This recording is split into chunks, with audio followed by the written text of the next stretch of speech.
कारण गिरीश कुबेर सुद्धा आर्थिक मुद्द्यांवरती खूप लिहितात आणि आजकाल आपण जे बघतोय त्याच्यामध्ये एक एक फिल्म होती इन्व्हिक्टस नावाची. तुम्ही पण बघितली असेल आणि त्याच्यामध्ये नेल्सन मंडेला ज्यावेळेस अध्यक्ष होतात तेव्हा ते एक निर्णय घेतात आणि त्या निर्णयाला त्यांच्याच पक्षामधनं विरोध व्हायला सुरुवात होते, की हे तुम्ही निर्णय घेतलाय तो चुकीचा आहे. नेल्सन मंडेला म्हणतात, की ज्यावेळेस मी लोकांच्या सांगण्यावरनं माझा निर्णय बदलायला लागेल, त्यावेळेस मला त्यांचं नेतृत्व करण्याचा अधिकार राहणार नाही.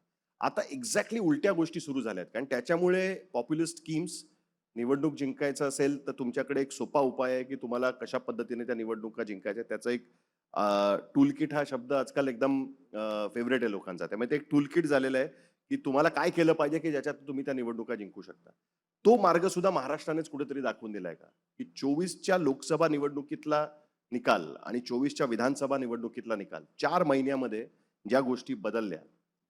महाराष्ट्राला म्हणजे महाराष्ट्राकडे बोट दाखवायचं ना, तर चांगल्या गोष्टींचाही आवर्जून उल्लेख करायला हवा. या देशाला ज्या ज्या चांगल्या योजना दिल्या गेलेल्या आहेत, त्या महाराष्ट्राने दिलेल्या आहेत. मी त्या अर्थाने महाराष्ट्रवादी वगैरे नाही, आपल्याला माहितीच आहे, तुलाही माहितीच आहे ते.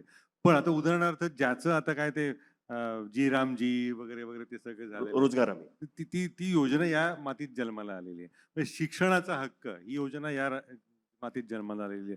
शरद पवारांनी 78 सालचे ते काही महत्वाचे निर्णय घेतले महिलांच्या हक्काविषयीचे, ते या मातीत जन्माला आले. पण प्रॉपर्टी मधल्या हक्काबद्दल पण. प्रॉपर्टी हक्क हा मुद्दा आहे, पण महिलांच्या शिक्षणाविषयीचे ते आहे. महिला आरक्षणाचा म्हणजे मुद्दा. लोकल बॉडीमध्ये 60 साली राज्य जेव्हा जन्माला आलं तेव्हा शिक्षण हक्क कायदा झालेला आहे राज्यामध्ये. भले चित्रपटाच्या बाबतीतला मुद्दा असेल, पण चित्रपट नगरी सरकारच्या खर्चानं या राज्यात उभी राहिलेली आहे. त्यामुळे दुर्दैवाने झालंय काय, ज्या वाईट योजना यशस्वी झाल्या त्याचा जन्म महाराष्ट्रामधला नाहीये. महाराष्ट्राने अनुकरण केलेलं आहे. उदाहरणार्थ लाडकी बहीण. लाडकी बहीण ही मध्य प्रदेशच्या यशस्वी योजनेची पूर्णपणे नक्कल आहे आणि ती अधिक चांगली किंवा अधिक सुबकपणे केली गेली असेल. त्यामुळे महाराष्ट्राचा जो हा ऱ्हास आहे ना, हा जास्त वाईट आहे. म्हणजे मावळणकरांचं नाव अजूनही देशाचा उत्तम सभापती म्हणून घेतलं जातं. आता कुठल्याच या परिप्रेक्ष्यामध्ये महाराष्ट्र नाहीये.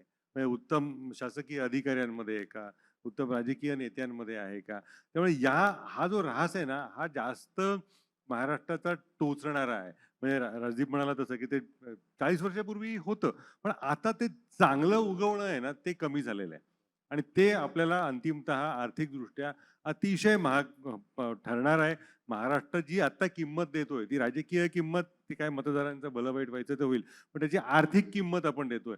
महाराष्ट्रामध्ये आज गुंतवणुकीला उद्योगपती तयार नाहीत आणि एकमेव त्याचं कारण असं आहे, इंग्रजीचा आधार घ्यायचा झाला तर cost of investment is huge.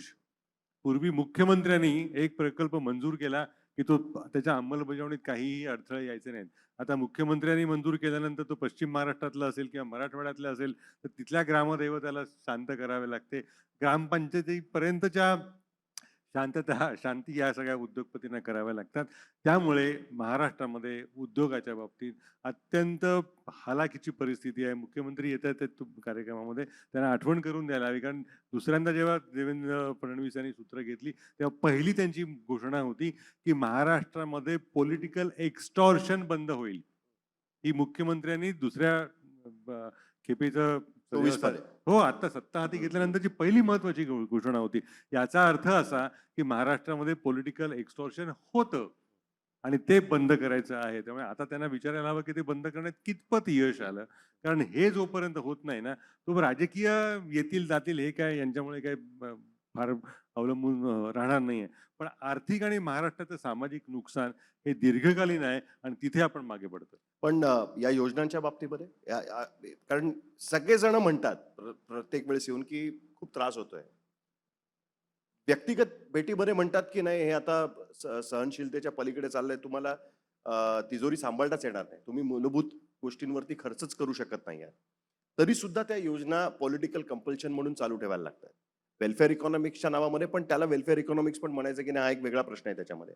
अशा परिस्थितीमध्ये ह्याचा काही शेवट होईल असं वाटतंय की आता ते हाताच्या बाहेर आहे, इट्स हाताच्या इम्पॉसिबल. बाहेर आहे. रिझर्व्ह बँकेने पण त्याच्याबद्दल अनेक रिपोर्ट देऊन ते झाले. पंतप्रधानांनी दिलेले आहेत ना, की ते एवढी नको वगैरे हेच सांगतात ना, पण दिली जाते आणि यातला अतिशय महत्वाचा मुद्दा आपल्या प्रेक्षकांनी पण तो लक्षात घ्यायला हवा, की याची परिणती कशात होतीये. एक साधा प्रश्न प्रत्येक नागरिक सरकारला विचारू शकतो, म्हणजे जो कोण सरकारचा प्रतिनिधी असेल, सरकार त्याच्या महसुलाचा कुठला वाटा कशासाठी खर्च करतो? आता परिस्थिती अशी आहे, की या कल्याणकारी योजनांमध्ये सरकारचा एवढा खर्च होतोय, की सरकारला जनतेचा कल्याण, म्हणजे जनतेचं कल्याण असं कधी महत्त्वाचं नसतं सरकार पुढे, पण जे काही करायचं असतं त्यासाठी पैसाच नाहीये. म्हणून मार्ग कुठला काढला जातोय, तर ते खाजगीकरणाचा. रस्ता बांधायचा या या कंत्राटदाराला द्या.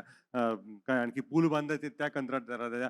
त्यामुळे भारत देश हा कंत्राटदारांसाठी चालवलेलं राज्य किंवा देश झालेला आहे. हे सत्य आहे. कारण सरकारला महसुलामध्ये काहीच सामाजिक करण्यासाठी शिल्लक नाहीये.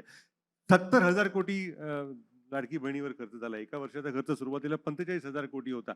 आरोग्य आणि शिक्षणावरचा अर्थसंकल्प 42,000 कोटीचा आहे. मग तुम्ही आरोग्याला देऊ शकत नाही पैसे. महाराष्ट्रातल्या मुलांना शिक्षणावर खर्च करू शकत नाही. लाडकी बहिणीला देऊ शकता.